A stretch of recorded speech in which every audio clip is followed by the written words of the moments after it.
Oke,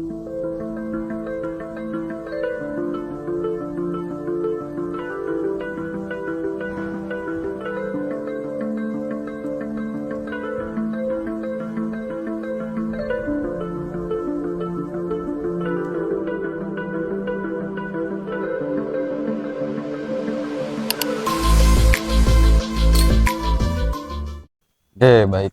Bismillahirrahmanirrahim. Assalamualaikum warahmatullahi wabarakatuh. Alhamdulillahirabbil alamin wa bihi nasta'inu ala umuri dunya waddin. Shalatu wassalamu ala asyrofil anbiya wal mursalin sayyidina Muhammadin wa ala alihi washabihi ajmain, amma ba'du.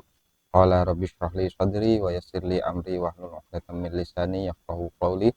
Qala a'udzu bika min hamazatis syayatin wa a'udzu bika rabbi ayahdurun. Subhanaka la ilma lana illa ma 'allamtana innaka antal alimul hakim. Baik para pemirsa channel YouTube sekalian, bertemu lagi di channel saya Imam Maula Fikri ya. Kali ini kita akan melanjutkan pembahasan kitab Tijanud Darori ya, kitab tauhid yang dikarang oleh Imam Nawawi Al-Bantani yang merupakan penjelasan dari Risalatul Bajuri ya. Nah, kita masih membahas pada video ini tentang sifat-sifat Allah yang wajib dan masih melanjutkan dari pembahasan sifat yang di video sebelumnya, yaitu keesaan Allah atau wahdaniyat. Ya, memang pembahasannya cukup panjang.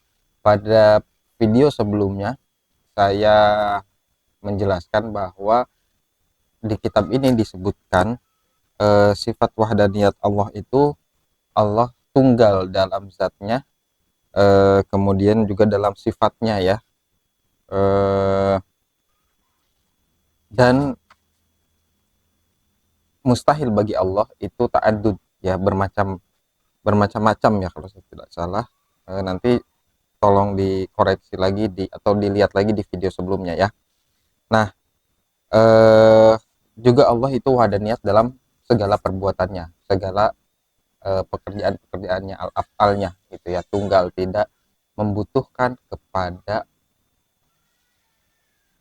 zat-zat atau makhluk-makhluk selain Allah itu. Nah, kemudian wahdaniyatnya Allah itu mutlak ya. Tidak mungkin ada dua Tuhan. Di kitab ini disebutkan tidak mungkin ada dua Tuhan, ada dua zat, karena kalau ada dua Tuhan atau lebih dari satu Tuhan, itu akan terjadi kekacauan. Ketika misalkan satu Tuhan ingin menciptakan sesuatu, Tuhan lainnya tidak ingin gitu, maka sesuatu itu tidak akan pernah terjadi gitu, tidak akan pernah tercipta.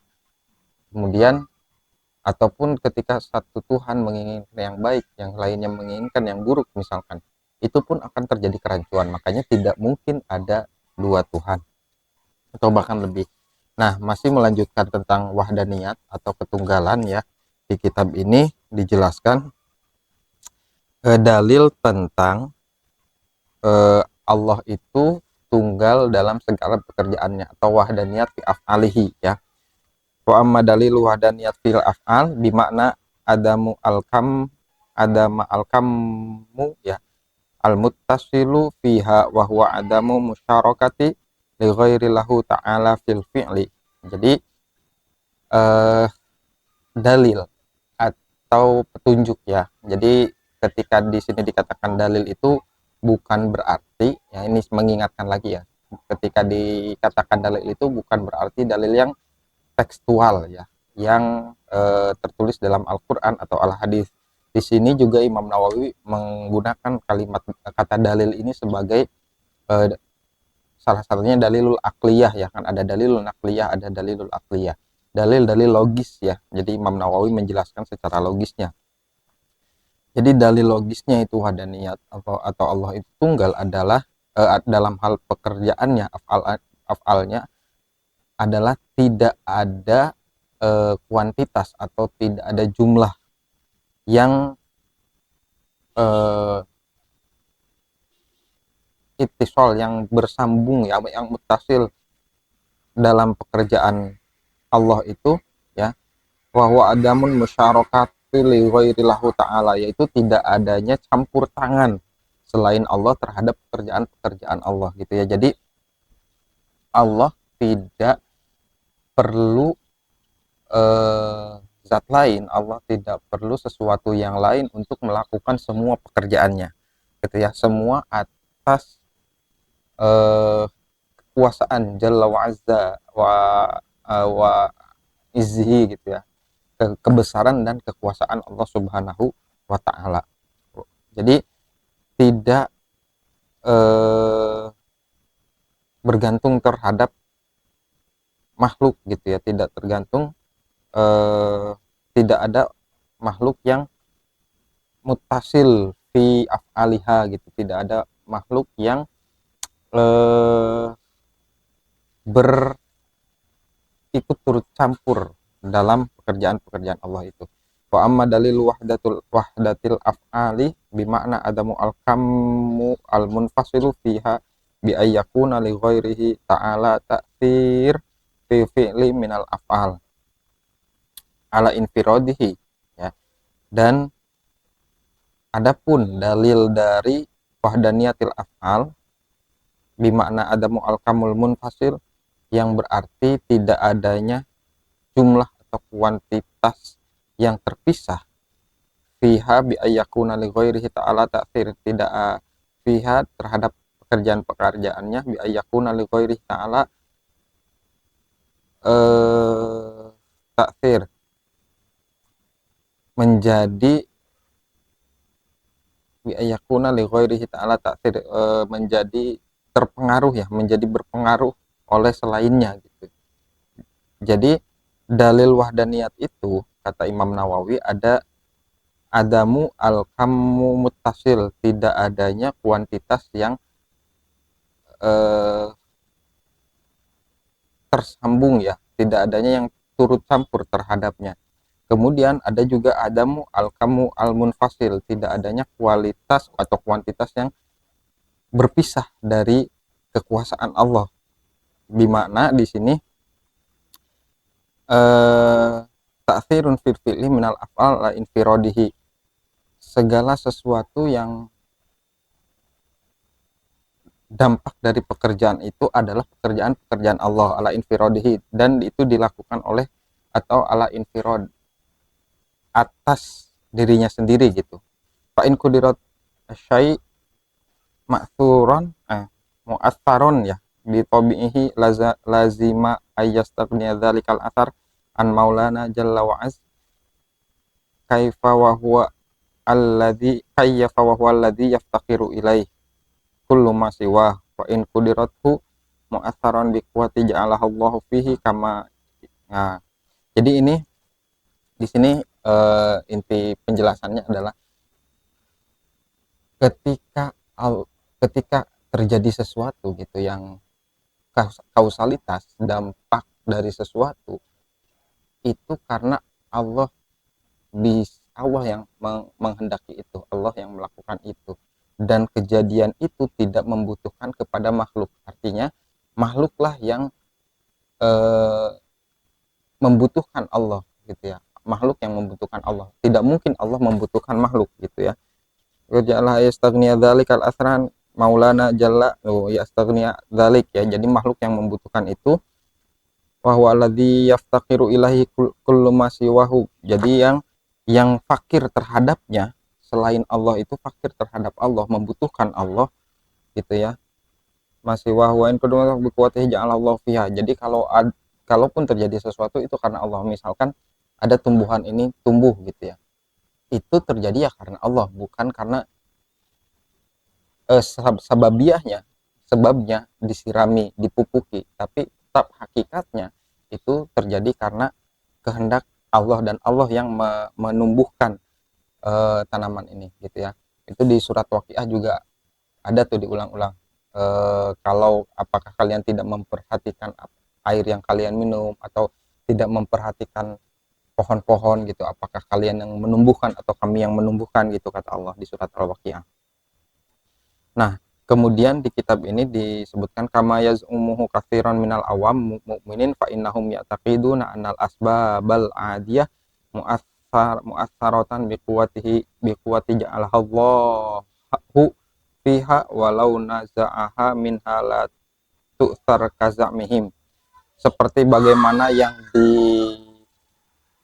yang ada di benak orang-orang muslim, orang awam ya, atau umumnya orang-orang muslim, orang-orang mukmin, bahwa segala sesuatu itu terjadi karena Allah Subhanahu wa taala. Asbabul adiyah mu'assaratan bi quwwatihi ja'alallahu fiha walau naz'aha minha la tu'thar, gitu ya. Dan tapi persepsi mereka pun ya tidak, maaf, itu ya seperti begitulah. Misalkan di sini dicontohkan makan itu menyebabkan kenyang, minum itu menyebabkan hilangnya dahaga, merasa lega gitu ya tenggorokan. Kemudian api menyebabkan adanya terbakar. Sikin, pisau ya, atau silet atau pisau, tu'tharu fi wujudil qat'i, menyebabkan adanya potongan ya, biquwati ja'alahallahu fi jami'iha fadzalika batil. Jadi di masyarakat awam itu kan logika berpikirnya adalah kalau kita makan kita kenyang, kalau kita minum kita hilang haus, kalau kita main api terbakar dan lain sebagainya. Nah, anggapan seperti itu dalam konteks ilmu tauhid itu batil gitu, itu salah, karena kita menggantungkan pekerjaan itu terhadap makhluk, padahal sesuatu itu terjadi karena Allah Subhanahu wa taala. Ya, contoh ekstrimnya misalkan Nabi Ibrahim dibakar tidak terbakar karena Allah tidak menghendaki itu, ya. Ashabul Kahfi tertidur lama, tidak makan, tidak minum gitu ya. Mereka tidak mati. Nah, karena Allah menghendaki itu secara ekstrimnya ya. Sekali lagi ini dalam konteks tauhid. Jadi kalau dalam konteks tauhid kita berpikir bahwa makan menyebabkan kita kenyang, minum menyebabkan kita lepas dahaga, api menyebabkan terbakar, itu adalah sesuatu pemikiran yang batil, yang salah gitu ya. Dzalika batilan aidan li annahu yasiru maulana jalla wa azan hina idin mustaqiran fi ijadihi, karena jika kita berpikir seperti itu maka kita menjadikan Allah butuh sesuatu untuk sesuatu itu terjadi, padahal itu adalah batil. Ya tadi, berarti kalau kita berpikirnya untuk kenyang adalah makan, berarti Allah membutuhkan makanan supaya agar bisa membuat kita kenyang itu, padahal tidak seperti itu. Berarti Allah membutuhkan api untuk membakar sesuatu gitu ya, menjadikan takdir sesuatu terbakar. Nah itu juga batil gitu ya. Takiron fi ijadihi ba'dul af'al ila wasatatu wal hal annahu ta'ala lahul ghaniyul mutlaqu an kulli ma siwa. Sesungguhnya Allah Subhanahu wa taala itu ghaniyun mutlakun, kaya, maha kaya ya, atau tidak membutuhkan apapun ya. Ghaniyun an ya, ghaniyun an, tidak membutuhkan apapun secara mutlak terhadap segala sesuatu selain dirinya. Fasahibu hadhil i'tiqad laisa kafirun bal fasikun. Nah, tapi di sini Imam Nawawi Al-Bantani mengatakan kalaupun ada orang yang berpikir sebabi apa namanya, kausalistik ya, ini disebabkan oleh ini itu tidak kafir ya, itu hanya fasik, kata Imam Nawawi. Sekali lagi ini dalam konteks tauhid ya.